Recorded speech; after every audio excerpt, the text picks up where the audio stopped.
Then we'll go ahead and get started. So thanks for coming back. I haven't scared everybody away yet. So we're continuing our discussion on Revelation, as I'm sure you remember. We talked week 1 about the history of the Roman Empire from the 1st century and beyond. We talked last week, we started our discussion on the dating of the book. Both the external evidence and the internal evidence for the late date of Revelation, which, as everyone here should know, that is the view that I believe is the accurate and appropriate framework for interpretation according to the evidence. But tonight we're going to actually look at the other side of things. We're going to look at the evidence for the early date of Revelation. And so just to jog memory, just in case anybody's forgotten, we're talking now about the 60s. It's believed that this time period would put the book written around mid-60s, right, 64, 65 AD, during the reign of Nero. We've talked some about the difficulties of fitting that kind of context into the book and what it talks about. We talked about that last week. Tonight, like I said, I want to present the other side of the argument. Like I said, I set out to research for myself the evidence for the early date. See if it was convincing enough for me to at least change my view on the dating of the book and then from that, what effects that might have on my overall interpretation. As you all know, I settled on the late date. So I want to show what I believe is the strongest evidence given by those who argue for the early date. This is the strongest evidence that I have found through my research, as well as this has been shown to me by a few other people as some of the strongest evidence. But at the same time, I'm also going to share with you why I did not find it convincing for me to change my view. So as we talk about the evidences, right, there's a couple of things that we'll talk about. So if you remember last week, we talked about first the external evidence for the late date, and then the internal evidence. So we're going to kind of do the same thing tonight. We're going to start off by talking about the external historical evidence for the book of Revelation. And right here, right off the bat, as we get into this discussion, you hit a pretty significant problem that I alluded to last week. The primary problem with the early date theory regarding the external historical evidence, there really is not any. As you begin looking for early writings and things outside of the book of Revelation that would point us to an early date, you really don't find it. That type of evidence seems to be missing, which I find surprising. We talked last week about Irenaeus, about Clement of Alexandria, Eusebius, Victorinus, and Jerome, and how all of those point to late dates. Some of them, most of them, explicitly date the book to the time of Domitian. One of them doesn't, which we'll talk about here in a minute. But we don't have any early church source that explicitly tells us the date of the book. That being said, except for the one exception that I mentioned last week, the Epiphanius of Salamis, who wrote in around the 300-400 range. But Epiphanius actually claimed that the book was written during the reign of Claudius in 41 to 54. So even with this being the really only early date support we can see at this point in history, Epiphanius was an outlier for sure. He contradicted all of the other writings, because like we said, there were no other writings who confirmed the date of the book to be in the 60s. So he contradicted the rest of the historical documentation. We're not going to get into it, but you can feel free to read his writings if you want to go look for yourself. He also contradicts many other points about history, known documented things about history. So he would seem to have a fairly skewed view of history as a whole, which is why that his account is generally thrown out and not considered on this topic or on many other topics. So I point that out because he is the only early date source we can find. However, I would not consider his testimony to be credible, nor is it helpful for our discussion because it's not the date that we are looking for. So as we look at a few other things regarding the external evidence, right? If you talk to somebody who would support the early date or read any books about the early date about this point, on the subject of historical evidence, people on that side of the view do have a few things that they point out to make their case. Although, like I said, nothing explicitly states that that side of the coin would be true, the early date. But they do point to a few things. One of those things being Clement of Alexandria. I showed you this quote last week as support for the late date, and I still stand by that. Clement of Alexandria wrote, for the Apostle John, who lived in Asia after he was exiled to the island of Patmos, wrote the Apocalypse and afterward returned to Ephesus, where he remained until his death. This is the clearest reference to the date of the book that Clement writes. Right, like we said, we have others, obviously, but if you notice, Clement really doesn't date the book. It does not give us any clear indication to when this took place, but simply I pulled it up last week as evidence because we can harmonize this writing with the many other writings that we do have that tell us the two different things that he talks about. Right? One, that Domitian, or during the time of Domitian, is when John was exiled to Patmos, which we know from chapter 1 of Revelation is where he wrote this book. And then also his return to Ephesus is accounted by a few people, including Irenaeus, as happening following the death of Domitian. Again, so helps us to see the dating that Clement of Alexandria probably would be referring to. However, early date supporters will point to this and will use the ambiguity of the dating here as evidence for an early date. That all of the other writers at this time period were writing about the late date. Therefore, because Clement refused to specifically date the book, that would probably put him in disagreement with his peers who were writing. Hopefully that's obvious. This is obvious to you, but that's an assumption, right? To assume that Clement is on the other side of the argument simply because he remains silent compared to the other writers of the time explicitly dating the book. You can't make that claim. I believe that harmonizing this account with the rest of the historical evidence, Clement would probably agree with the late date as based on what they said. But if anything, I think both late date and early date supporters, myself included, would have to not use this to support either of the dates, right? That would be what we were forced to do because Clement does not date the book. So this is indeed not evidence explicitly for either one, although preterists and early date supporters will bring this up as part of that argument.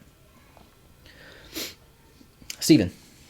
So couldn't you make the same assumption that it was so well known that the date of the book was late that he didn't make a reference to it as well? I mean, you can make an assumption on either side, right? Yeah, I mean, I think, as I stated last week, I think that would be the assumption based on the historical evidence as a whole, right? Okay. We don't have writings stating otherwise, it would be shocking for the early date to be correct and no one ever said it. And given that that was not the purpose of Clement's writing, right? That's not the sole focus. He was not writing about the date of the book or how to prove it. Hmm. Didn't feel the need to say it. Clearly, he did not feel the need to write it because he didn't. Yeah. So yeah, Okay. you could make the assumption that he had no qualms with what other people were writing on the subject.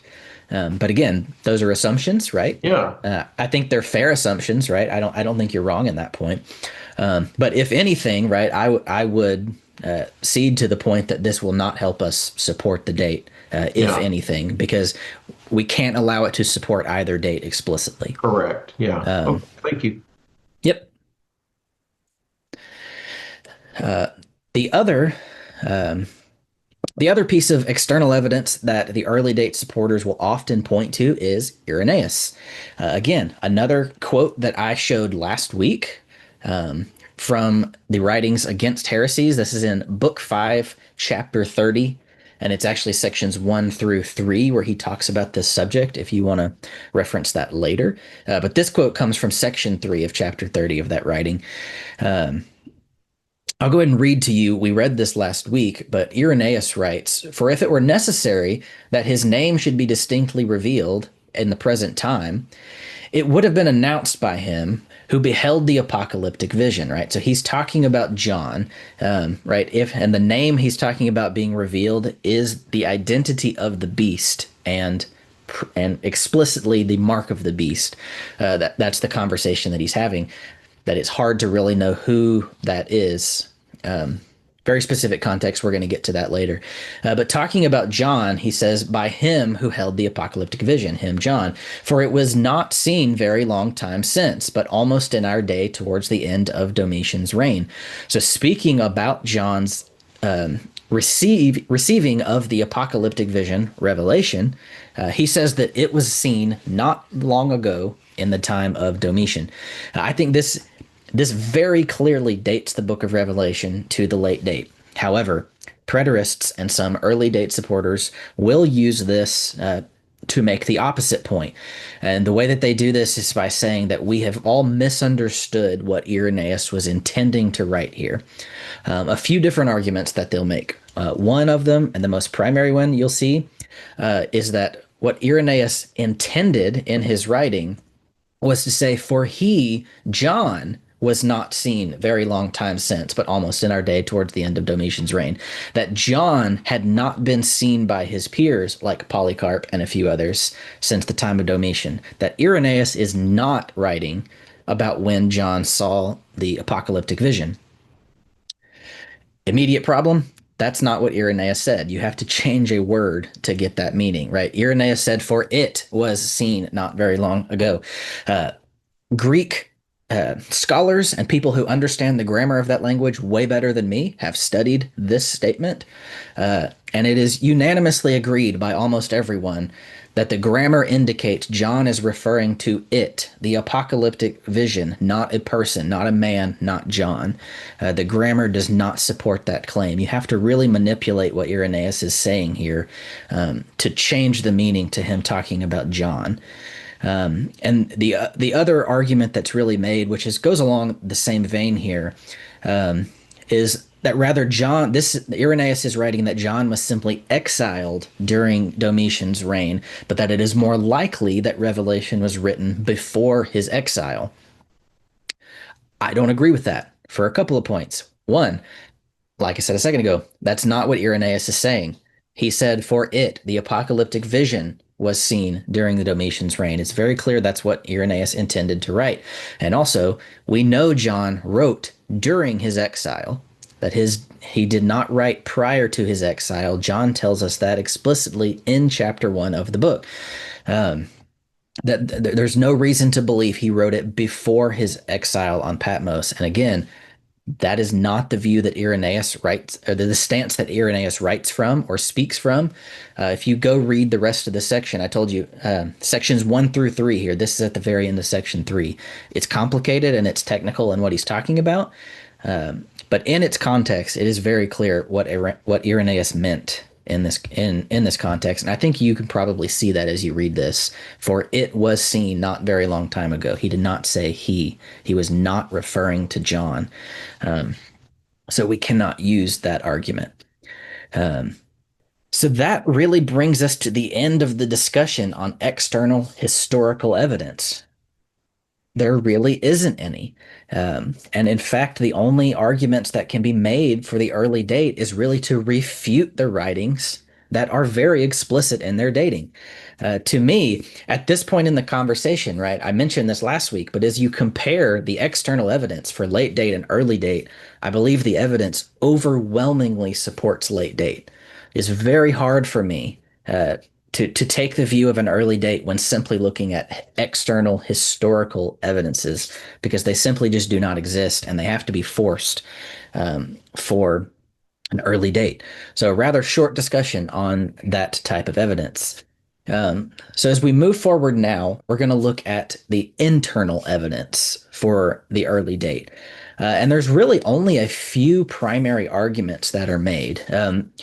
I'm going to share those with you, not to say that this is an exhaustive list of every argument made, but through my research, these are the strongest things that I found. And what I found through conversations with people who believe in the early date and through books that I've read and been given on the early date, these are the main arguments that seem to be made on the point. And the first of those I'll mention here is the Jerusalem argument. So as you know, a primary point in this class we're going to talk about is the discussion of whether this book applies to the destruction of Rome or the destruction of Jerusalem. Now, we are going to have 2 classes dedicated to that discussion of Rome versus Jerusalem starting next week. So we're not going to talk about all of the specific arguments for Jerusalem right now, but I do mention it because I don't want it to seem like I'm overlooking the arguments relative to Jerusalem when we're talking about an early date, because many of the arguments are based on that foundation. So we're going to focus specifically on primarily 2 arguments that are made in favor of early date regarding specifically Rome. These exclude Jerusalem, like I said. And really, both of these make the same point. When you talk to people about the dating of the book of Revelation, right, if regardless of which side you're on, and as you decide to if you decide to embark on that exploration to examine the evidence and come to a conclusion on the subject, people who are making the arguments for the early date often will say something to the effect of, there seems to be a lot of evidence for the late date. However, we can disregard much of it because John in the book of Revelation is very clear about what time frame he is writing. And in fact, there are 2 specific occasions in the book of Revelation where John explicitly states that he is speaking about the reign of Nero. Nero is explicitly mentioned twice in the book of Revelation. And because of that, any evidence that seems to support otherwise, right, all of the evidence we talked about last week, has to be wrong. And we must conclude that evidence shouldn't be considered because John is so clear about who he's talking about. That is the argument that they make. And so I'm going to show you those 2 places in the book. And that's really what most of the rest of our discussion is going to pertain to. The first time in the book of Revelation that John identifies specifically that he is speaking about Nero is with the mark of the beast in chapter 13, the number 666. I mentioned this last week. We kind of brushed over 666 last week, and I said we'd talk about it this week. And the reason for that is the claim is that the number 666 very definitively tells us that the beast is Nero, because 666 is a literal reference to the name of the Emperor Nero. And I would tell you, at first glance, this argument, as well as the next one, when presented to me, it gave me some pause. I'll be honest with you.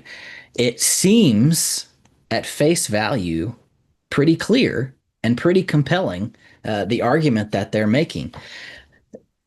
And where this comes from, right? Let's read this in Revelation 13:18. It says, "This calls for wisdom. Let the one who has understanding calculate the number of the beast, for it is the number of a man, and his number is 666." We are told by John that we can calculate what this number means. And the way that we can do this is through a mathematical process called gematria. Now, the next couple points, it's going to get very technical. So listen up carefully and try to pay attention because this is very complicated to understand. But gematria, what gematria is, it is a numerical value system that can be used for lots of different languages, right? But we're primarily going to be talking about the Hebrew language. The way gematria works is you assign a numerical value to the letters of that alphabet. So, for example, in Hebrew, Aleph equals 1, Bet equals 2, Gimel equals 3, so forth, 4, 5, 6, 7, 8, 9. Then when you get to the 10th letter of the alphabet, which is Yod, that equals 10. The 11th is Kaf, which is equal to 20, right? Now you're stepping up to values of 10, to Lamed, 30, 40, 50, 60, 70, 80, 90, to now the next letter is Kaf, which equals 100. And then the next letter, 200, 300, 400. So as you hit those intervals of 10 or 100, you jump up to the next increasing increment. So put this in English terms, right, to help us understand what that's saying. It's if we assigned A equals 1, B equals 2, C equals 3, all the way up to the 10th letter of our alphabet, being J would be 10, K 20, L 30, 40, 50, 60, 70, 80, 90, S 100, T 200, U 300, 400, 500, and so forth, right? It's complicated. And then what you do with these is you take a Hebrew word or name, and you can take the letters of that name, add up their value to see what number that they equal. And it just so happens that Nero's name and his title, Nero Caesar, equals 666 exactly to the dot. But when you examine how this is done, it's rather interesting. So I'm going to walk you through how we get there. For the number 666, you take Caesar Nero, which is his name in Latin, and you write it in the Greek nominative form, which means you are writing it as if it was the subject of a sentence placed before a verb. And when you do that, you get Neron Caesar. That would be how you would pronounce that name in Greek. And then you go through a process called transliteration, where you transliterate the letters into the Hebrew letters that would be used to pronounce that name. I don't know how to read Hebrew necessarily, so there's the letters that are the equivalent of Neron Caesar. And when you add up the numerical values according to Gematria, you actually get 676. But part of the process of Gematria is making modifications to the name as needed.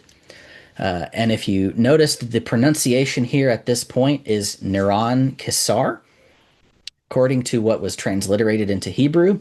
The I, which is a yod in Caesar, is actually not needed for pronunciation.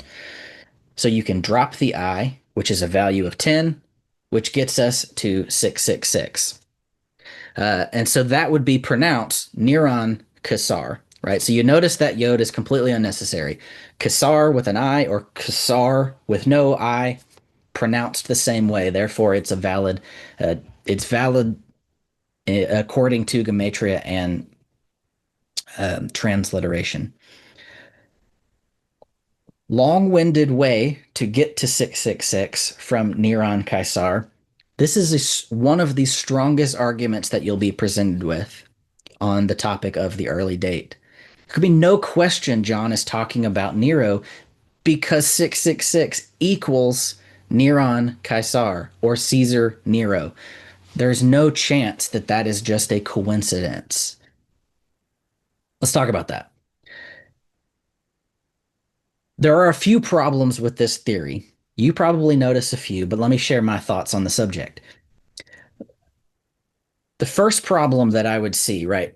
Let's take the approach that they're entirely correct about this point, right? That 666 really is a reference to Nero, right? Let's assume they're right for argument's sake, that Gematria interpretation is correct. 666 actually tells us that this is Nero that's being referenced here. What would that prove? And I would say, in terms of dating the book, it doesn't date the book. What does it actually prove? Not really anything. And here's why, right? We have to remember the entirety of the book of Revelation was written at the same time. So if the number 666 in chapter 13 truly refers to Nero, then it must still harmonize with the descriptions in the rest of the chapter 13, as well as the rest of the book of Revelation, particularly those that reference an empire or a ruler that seemingly, as we discussed last week, does not fit the context of Nero. So could a reference to Nero fit either historical framework, either the early or the late date? Yes, but I would argue that it aligns more closely to the late date. And here's why. I don't personally believe that 666 is a reference to Nero, right? But again, for the sake of logic, let's explore the logical conclusion of the argument. Claiming that there is a Nero reference in chapter 13 of the book of Revelation does not force us to conclude that that is when the book is written, at the time of Nero. Saying that this is a forced conclusion is not logically consistent. At the time of the 90s, at the late date during the reign of Domitian, Nero was still remembered. He was remembered as the one who initiated the pattern of Christianity, right? He really kicked that off as far as the Roman Empire's perspective. His legacy lingered so much so. I mentioned last week the concept of Nero Redivivus, the myth that Domitian was a reincarnation, if you will, of Nero. Right? Many people referred to Domitian as Nero 2.0. If that's true, if John is writing about Domitian and figuratively Domitian is wearing the name of Nero, would that not make sense from a figurative standpoint? I would argue that it does. I think a 666, if truly was a reference to Nero, would more likely confirm the late date than the early date because it fits a Domitian point of view as the rest of the chapter does. Now, I say that simply to make the point. Does the 666 reference to Nero help us date the book as an early date? No. Does it help us support the late date? Really? Not the late date either. This really does not help us date the book in any way because logically it can fit into either context, either as a literal reference to Nero or as a figurative name for Domitian to wear. It can easily fit within either one. So if it were true, it wouldn't date the book. However, like I said, I don't believe this is true. I don't believe John is using a very cryptic, codified way to reference Nero. And there's a few technical reasons as to why. If we look specifically at this process of gematria and transliteration, first of all, it requires 3 different languages to decode. You start with Nero's name in Latin, you write it in a Greek grammatical form, and then transliterate it into Hebrew. There is no hint in Revelation that John would be using 3 different languages for some cross-linguistic decoding to understand its message. That seems out of character and out of place in the book of Revelation.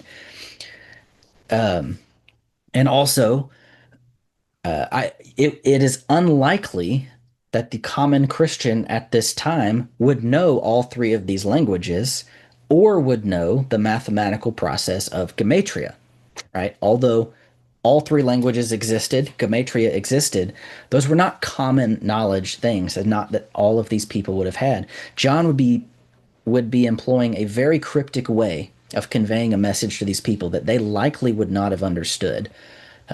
I think that is a problem for this type of stance. The other primary issue with this process is transliteration is not an exact science. Okay, I was not super familiar with how transliteration worked. I didn't even know what the word meant when I first read it. But once I explain it, you'll probably understand what it means. Transliteration sounds very close to translation, and they are very similar, but with a primary difference.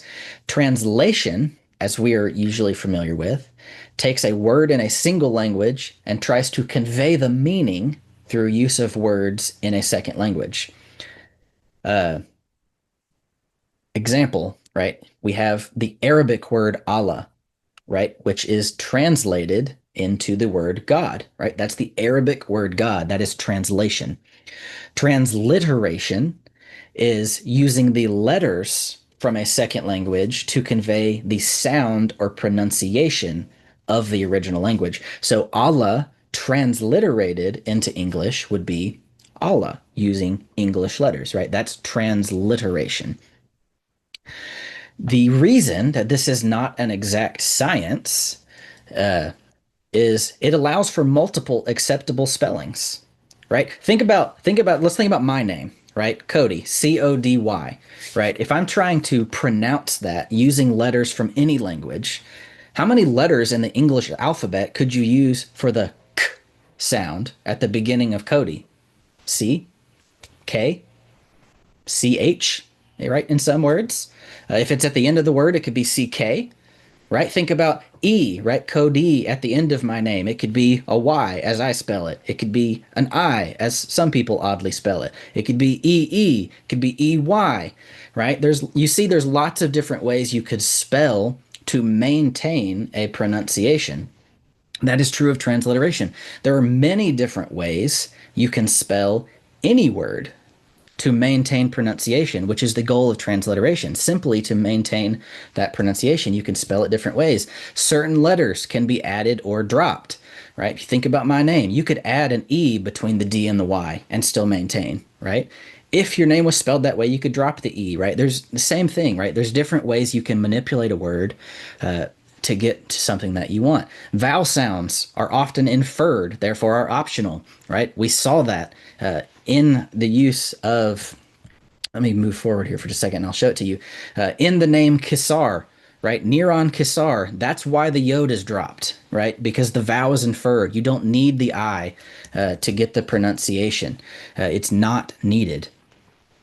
And so what you see here with these ideas, right, is that linguistic bias can creep in, and it becomes very easy to manipulate this process to equal just about anything that you want, right? Because now we see that in Nero's name, we expose the fact that arbitrary adjustments are being made here, right? The first one, the final nun added to Nero. If I show you that again, right, when we go from Latin, Caesar Nero, to Neron Caesar, you notice the N added to the end of Nero. That is the Greek nominative form, which means we are structuring the name, a Greek name, as if it was the subject before a verb of a sentence. You would not do that to a word from another language. That is Greek grammar that is being applied to a Latin name.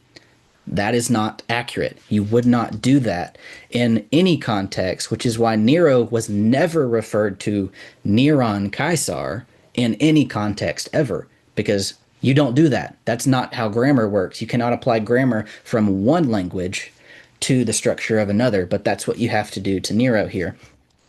And also, like I already mentioned, right, dropping the yod because it's considered unnecessary for the pronunciation. However, the O is kept as a vowel, even because it is necessary for pronunciation, right? It's subjective, right? How you get to certain names becomes very easy to fix, right? If a name equals 666 simply because it's modified in this way, that really undermines, in my mind, the credibility of the interpretation. So in short, gematria and transliteration is a system that you can use to make numbers say anything you want. Let me prove it to you, right? If at this point you don't believe me, let me prove it. Here's the process I gave you for how we got Nero into 666.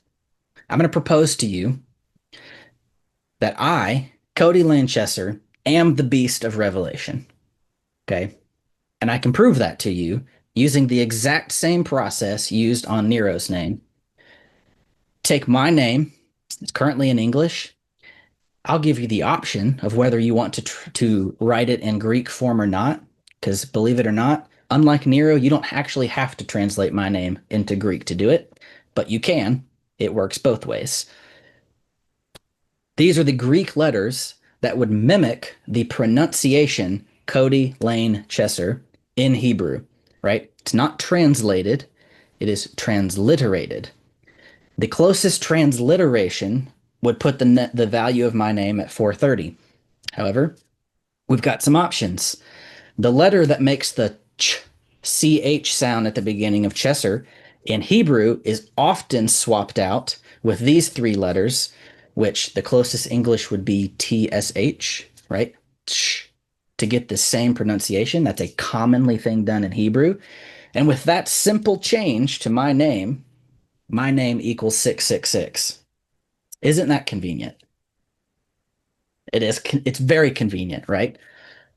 Didn't take me long to figure that out, by the way, and how to do that. I think just about anybody could do it, which to me is the problem, right? If I can manipulate any name that I want into 666, was John really conveying a message in that way? Right. I'll tell you, I had some fun the last couple of weeks doing math this way. So I'll share with you actually a couple other names that I tried, and I'll tell you every name I tried equaled 666, conveniently enough. Here's another one that I tried. Other possible names for the beast: Stephen Charles Estes. Stephen, I'm calling you out. You are the beast from Revelation, at least I potentially. had no idea. Wow. Yeah, your This name is really equals informative. 666. according to the exact same process, right? Here's another one. SpongeBob SquarePants also conveniently equals 666. Tom Riddle, aka Lord Voldemort. In fact, both Tom Riddle and Lord Voldemort equal 666. Again, rather convenient. Now, I'm being kind of silly with this, right? But it's to prove a point, okay? I'm not trying to make fun of the argument, but I'm simply trying to show you can get some pretty ridiculous outcomes when you use this very subjective process to get to 666, right? This was rather easy. It took me about 4 to 5 minutes per name to get anything I wanted to 666. And actually, something else that I found today, somebody else online was doing the exact same thing to a couple of things. They found there is a coin minted in the 1st century with this inscription: A Kai Domet Zeb Get. I think that's how you pronounce that, which translates to Emperor Caesar Domitian the Honored One. Right, is an inscription that was on a coin that was printed in the 1st century. Conveniently, apply Greek gematria to that inscription with 0 changes, it exactly equals 666. Is that a coincidence? Yeah, I think it's a coincidence. Okay, let's be very clear about all of this. Anything that equals 666 exactly was either forced or is coincidental, because you can get anything there. So why does all of this matter, right? The book of Revelation never tells us to solve math problems. There's never math puzzles. We don't see this type of thing done anywhere else in the book of Revelation, much less in the Bible, right? Instead, 666 is more likely to be a symbolic number, right? 6 is short of 7, which is the number for completion or godly completion or perfection. 6 is short of that, often used to convey the message of evil. And in apocalyptic literature, numbers are often repeated to convey emphasis on an idea, right? 666 is best understood symbolically because that's what Revelation already does, right? Rather than a secret code pointing to a message, right? Apocalyptic literature uses numbers to convey meaning, right? If you remember back to the Revelation class, we talked about this lesson 1 of that class last year. We went through a lot of numbers that convey meaning. As the class went on, we saw multiple numbers that conveyed meaning, right? 42 months, talking about incomplete or limited time. You'll probably remember me saying the word completion more times than you would prefer to hear in your whole life, right? That idea of 10 times 10 times 10, right? Completion, completion, completion. 12, 12, completion, completion, right? We see that multiple times throughout the book. That is something utilized often by apocalyptic literature. And so it would only make sense that that is what John is doing here as well. Same thing he's doing in the rest of the book, rather than this long, complicated math problem to get us to this point. So again, by contrast, right? Either John was requiring unstable transliteration across 3 languages with a very specific spelling that somebody would have had to guess right, or it was simply a symbol to convey what false power looked like on this beast. Which one makes more sense to you? To me, it's the symbolism. I think that's very clear, right? So for me, 666 being a explicit mention of Nero, I reject as valid evidence. I think there are too many issues with that to use that as evidence. I know that was long and very technical, but this argument that is made to us is also technical. That's why we went into it in that much detail. Are there any questions about that process or that idea before we move out of it? Because I know it was complicated. Do any of the writers of that day or centuries later, where does this idea originate? Do you remember in your research where gematria originated as a concept for this particular, It seemed outcome? it actually seemed to originate pretty early. People trying to figure out how to get there. And in fact, the first form of gematria that we see in the argument, if I back up to that argument for Nero, The addition of the N, right? The addition of that final nun to Nero by using the Greek nominative form was not the first attempt. The first attempt actually did it without that, and it equaled 616. People didn't know how to address that. And so, in fact, there are some uh, people who are writing manuscripts of the Bible changing the number from 616 or 666 to 616 because they believed John made a mistake. Hmm. Now, that's a small number of manuscripts, right? And not often considered valid, right? That's why your Bible, I doubt your Bible says 616 in it for that very reason. Very early on, people were trying to come up with this way that John was using this process with some difficulty, and it wasn't until a little bit later that people found this structure of the Greek nominative form that added the additional 50 to get us back to 666. Okay, great. We finally figured out what John meant. Hmm. Do you think John intended for that much trouble from what he was writing? I mean, so much of what Revelation is, the way Revelation is written, right? As complicated as it seems, right? When we employ the keys that we talked about in the class last year, right? Background, audience, time frame, style. A very complicated book becomes rather simple. And an idea like 666 can be very simple as well. We as humans complicate it, right? When we start ignoring how John is writing the book, the things John is writing about, and the method by which John is writing these things, uh, is why I don't give any validity to this idea. So, to answer your question, long-winded answer, right? It did pop up rather soon, right, in the first 100 to 200 years after the book of Revelation was written, but people struggled with it, and it largely wasn't accepted, which is interesting, right? I talked earlier about Irenaeus and his writing. I'm going to back up while I'm talking about it. Irenaeus, when he was writing, in that context that we read, when he talks about at the beginning of what he's writing, for it was necessary that his name should be distinctly revealed in this present time. What Irenaeus is talking about in sections 1 through 3 is this exact subject. People trying very hard to figure out who is 666, right? They were calling him the Antichrist at the time.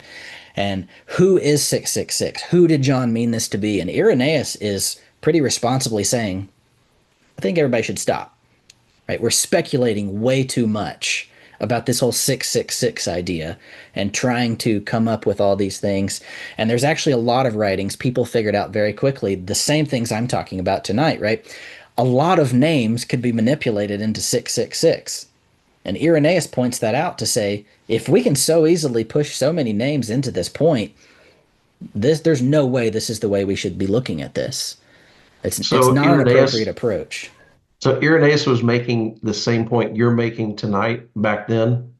Yes, That's I would amazing. have read it to you, but it was written in Greek, so it's a little hard to understand. Had to read it a few That's times to get it. But that's yeah, he's something. making the exact same point, right? That to speculate about 666 is foolish. Like what he's saying is many people I know personally spoke to John the Apostle. If John wanted us to know what 666 meant as far as a name or who it was, he would have told us. Right? He would have said it. He talked to enough of us to have that conversation. And because he didn't, we should stop speculating about this.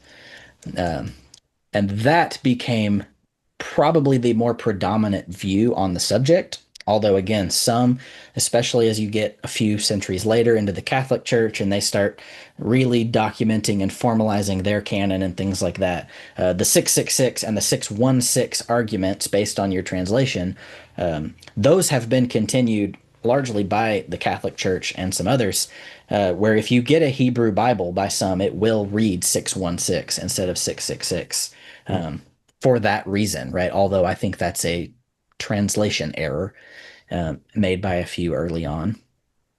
Well, thanks. Um, Thanks for going through that level of detail on the math. That was very, very enlightening to me. yeah. Any other comments or questions on that process? The next one's not quite as technical. So the next one that they say, right, that's the first time that John explicitly tells us, according to them, that we're talking about Nero. There is one more time in the book where John explicitly tells us that he is referring to Nero, and that is it's called the five fallen kings prophecy, is how they refer to it. And that comes from Revelation chapter 17. And let's read Revelation chapter 17, verse 9 through 11. I'll let you get there before we keep reading. Revelation chapter 17, verse 9 through 11. John in Revelation writes, "This calls for a mind with wisdom. The 7 heads are 7 mountains on which the woman is seated. They are also 7 kings, 5 of whom have fallen. One is, the other has not yet come, and when he does come, he must remain only a little while. As for the beast that was and is not, it is an eighth, but it belongs to the 7, and it goes to destruction." So what you have here is John cluing us in to the time period during which he's writing. He says that there are 7 kings, 5 have fallen, one is, right? So if that one is after the 5, we are currently on the 6th ruler, right? So John is telling us that we are currently in the reign of the 6th. So if we look at our list of Roman emperors from the 1st century, or from the Roman Empire as a whole, number 6 is Nero. Does anybody immediately notice the problem with this theory? You can see it on screen. Does anybody notice the issue? I didn't. First time I saw this, I thought this argument was fairly convincing. Remember back to lesson 1. That'll clue you in. The issue is with the emperors. Julius Caesar was not an emperor of Rome. Julius Caesar was the final elected ruler of the Roman Republic. He was not emperor and was not accepted as emperor by the historical account, right? There's in fact 30 years or so between the death of Julius Caesar and when Augustus or Octavian started the Roman Empire. Julius Caesar was not emperor of Rome, which means Nero is number 5 on the list, not number 6, right? This list that places Nero as number 6 is not what your history books will read. It is not the list that you will see as you look at any historical documentation from this time. Again, there are a few exceptions, and I'll talk about one of those in just a second.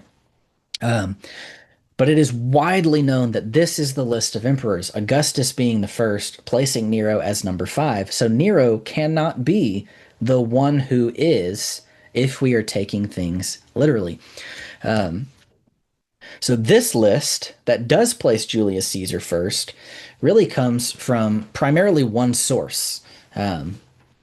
Almost everyone who proposes this list as the accurate list either doesn't quote a source or quotes Josephus. Josephus wrote in the 1st century. I believe he finished his writing Antiquity of the Jews in the year 94 AD.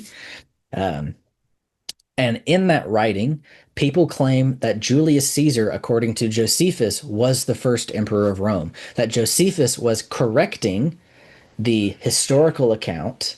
That wasn't his purpose, but that is something that came about from him writing about Julius Caesar. And that Josephus is confirming for us that Julius Caesar was the first emperor of Rome, and therefore we can know that Nero was indeed the 6th. Josephus does not ever, in his writing of Antiquities of the Jews, explicitly state Julius Caesar as emperor. He obviously writes about Julius Caesar's corruption. He writes about really his purpose in Antiquity of the Jews was to write over the course of the Roman Empire the impact that had on the Jewish population from the perspective of the Jews. Josephus himself was a Jew, and so he's writing from that perspective and with that focus. And so there is one section in Antiquity of the Jews. Antiquity of the Jews is long. It's, I think, 20 books long. It's approximately the length of, as far as word count, of the Old Testament. Like, it's very long, so I'll admit I have not read the whole thing. But I did read at least this section. In that writing, he writes about the succession of rule in the region Judea, right? That's his focus. And so he writes a couple of things about the progression of the emperors. And he does seem to indicate that if we look at this list, he does call Tiberius the third emperor of Rome, which is odd, right? Because Tiberius was not the third emperor of Rome. But for him to say that, if you'll read the context of what he's writing, it's very long, so I couldn't put it on the screen. So I'm summarizing it, and you can go read it yourself if you want. But what he's writing is that in the area of Judea, you have Augustus, who is the second emperor of Rome, according to him. All of this is following. Augustus is followed by a man named Annius Rufus, who he calls a leader of Judea, or he calls a leader in general, but Annius Rufus was the leader of Judea. And what I think Josephus is trying to say, it's not very clear. The writing is hard to understand. What I believe Josephus is saying is he's talking about the progression of rulers in the area of Judea as his focus. So rather than specifically telling us Julius Caesar was the first emperor of Rome, Julius Caesar was the first emperor to cause a problem in the area of Judea. And so he is listing, I believe, the emperors who were problematic in that area. Julius Caesar, Augustus, Tiberius being the third emperor, because it's rather complicated as to how you get there. But the word Caesar, right, and Julius Caesar became a word for emperor, right? So it kind of muddied the water, at least from his perspective. I don't believe that Josephus was calling Julius Caesar the first emperor of Rome. There is some debate still to this day on the subject of whether Julius Caesar was the emperor of Rome, but open any history book and you will see Augustus as the first emperor of Rome. That is the widely accepted view of history. I think that is the accurate view of history according to how they ruled. Julius Caesar would have loved to have been emperor, right? We talked about that week one. Julius Caesar wanted to be emperor, but he did not get that chance. While trying to instill that kind of nation to rule and that kind of rule for himself, he was overthrown and killed, which led the way for Augustus to implement what Julius Caesar wanted, right? But Julius Caesar was not the first emperor of Rome. So this list, I don't believe, is accurate according to history. I think this list is that Augustus was first. So this list, again, that places Nero sixth is not common. But you conveniently find this list in almost every writing on the early date of Revelation. This is the widely accepted option for that context. Why? Because of the five fallen kings theory, right? That we are talking about the sixth. But again, I don't believe John would be writing in such a way where he would contradict the common historical account. The Bible is very historically accurate throughout its entire writing. I don't believe John would have contradicted the commonly accepted idea that Nero was not sixth. But again, just like we did earlier, for the sake of argument, let's assume that they are correct, right? Let's assume that Julius Caesar is the first emperor of Rome. Nero actually is the sixth. So this chapter could potentially be telling us that we are on the sixth emperor, Nero, right? Let's assume that's correct. Nero is the sixth emperor of Rome. Here's the problem. If we follow this argument to its logical conclusion, right, of what this would be telling us, if this is a literal counting of emperors, 5 have fallen, we are currently on the sixth, then that means John was wrong. Not in the fact that Nero was the sixth, if we take the assumption, but follow it. The rest have not come. They must come. The next one comes for just a little while. And then after that, in verse 12 and beyond, he talks about how there's only going to be 10 more kings, right? And then that's it. There were, in fact, 12 emperors in the first century, 78 emperors across the entire Roman Empire. If this is a literal list, John messed up in counting the emperors. The book mentions, again, the 7th, the 8th, the further 10. A literal numbers interpretation is an unavoidable problem. You are forced, you have no option but to make the list literal up to Nero and then figurative from that point on. That is the only way that could work because the numbers don't make sense, right? Half literal, half figurative. Does anybody remember another point in Revelation where we had a half figurative and half literal interpretation? talked about one really big one in our class last year. Who shall stand? That's the clue. Was it something to do with the 100,000 people being saved? Thank you. My wife remembered. So Yay. proud of you, Elena. Right? The Good. 144,000 people who would go to heaven, right? We talked about the Jehovah's Witness and how they take that half literal and half figurative, right?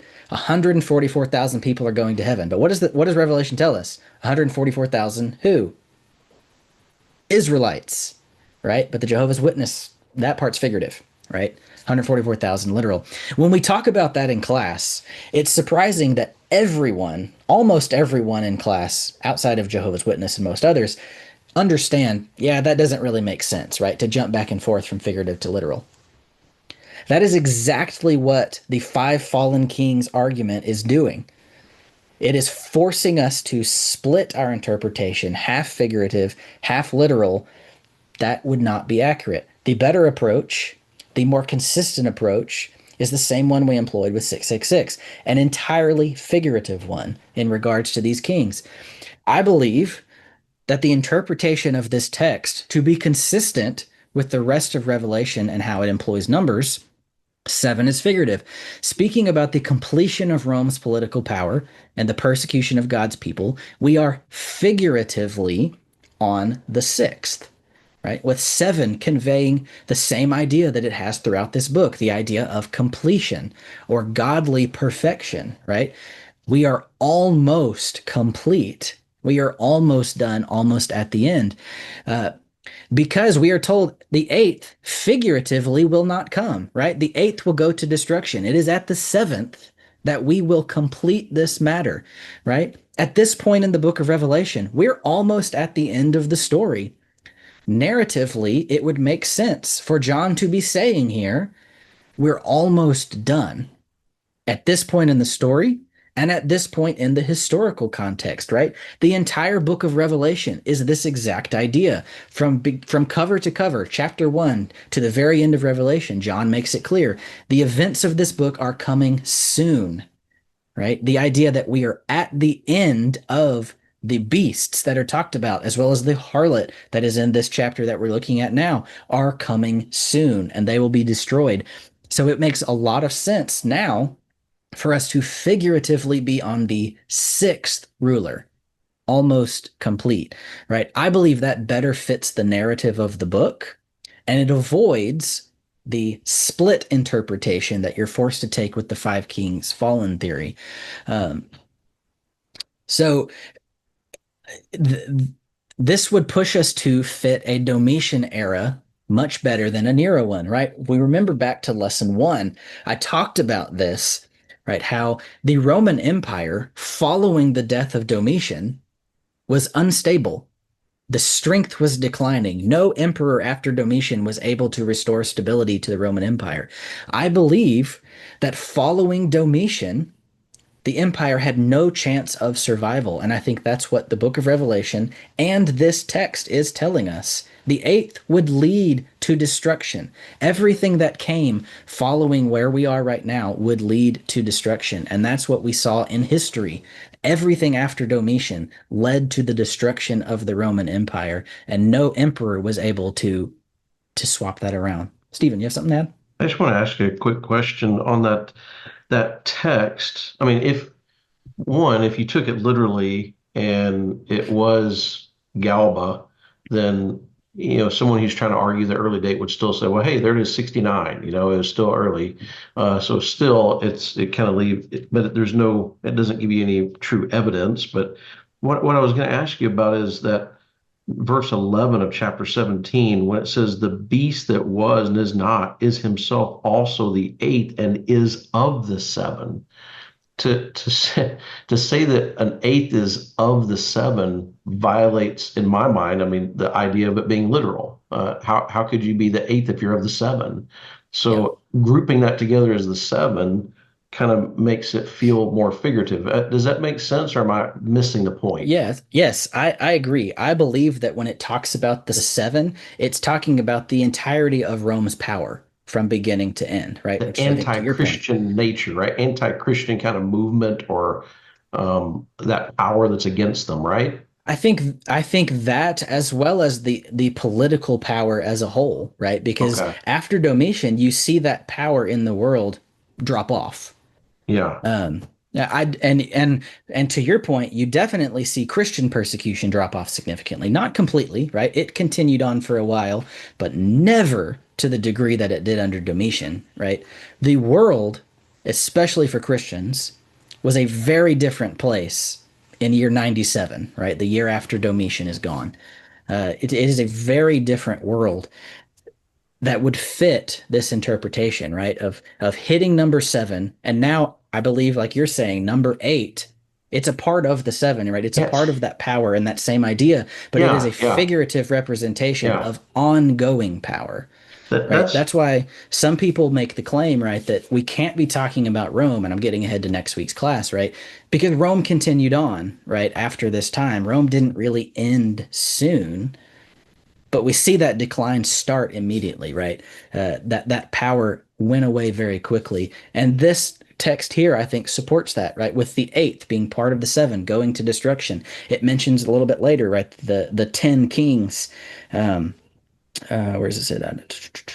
yeah, right after it in verse 12. Verse 12, and the 10 horns that you saw are 10 kings who have not yet received royal power, but they are to receive authority as kings for 1 hour together with the beast. Right? That idea that power will continue for a while after this event has ended, but it won't be the same, right? Yeah. It's going to be short-lived. It's going to be much smaller in scale, and that's what you see historically take place following Domitian, right? That's why I say, and I think you're saying the same thing, right? It figuratively fits that context of Yeah. Domitian so much better than a Nero context, right? Yeah. Where if Nero was this end, things continued on getting worse for at least 30 years, right? Arguably Mhm.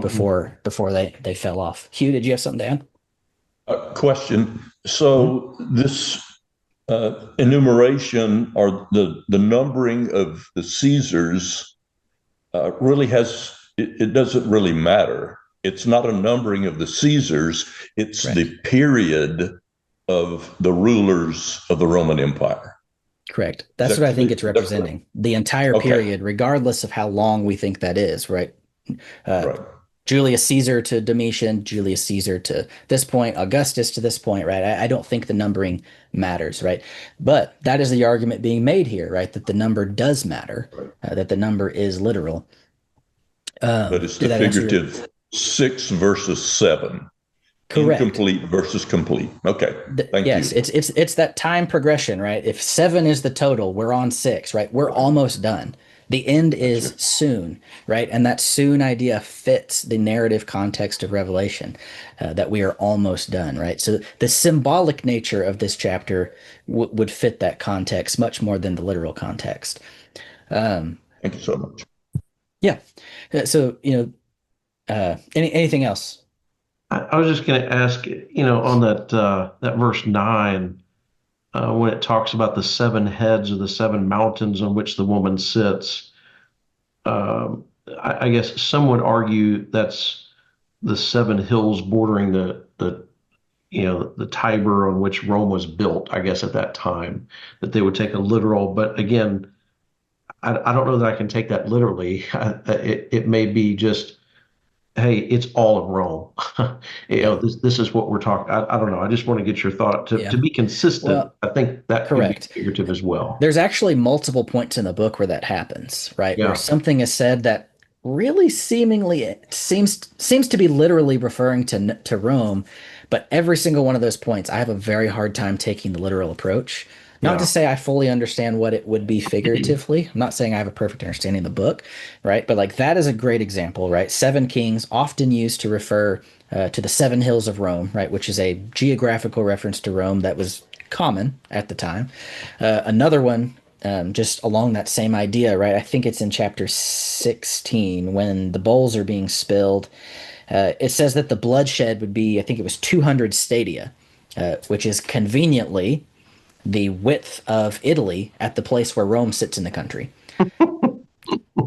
That is commonly taught by people as that is definitively pointing to Rome. I think it's convenient, right? but I've also showed some things that are convenient going the other way as well, right? So conveniencies are hard for me to jump on board with. I'm not saying they're not there, right? I'm not saying that chapter 17 is not talking about the seven hills of Rome. It very well could be.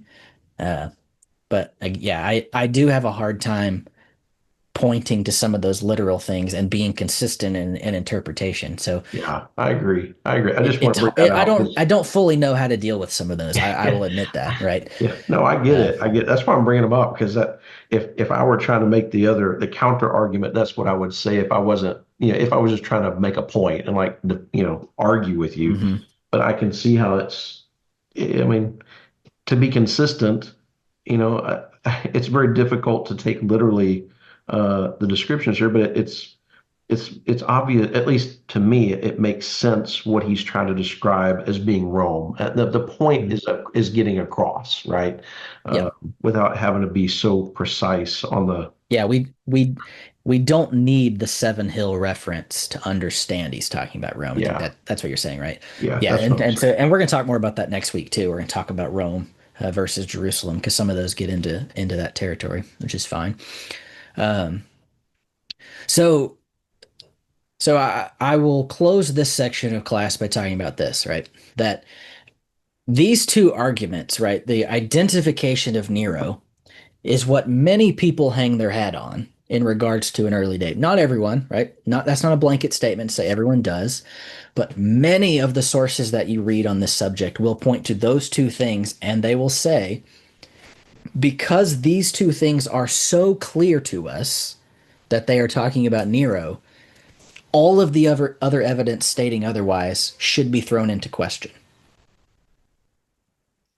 One, I don't think that's a good approach to interpretation as a whole. But two, as we've shown, these 2 points are weak in their proof of an early date, if they prove that at all.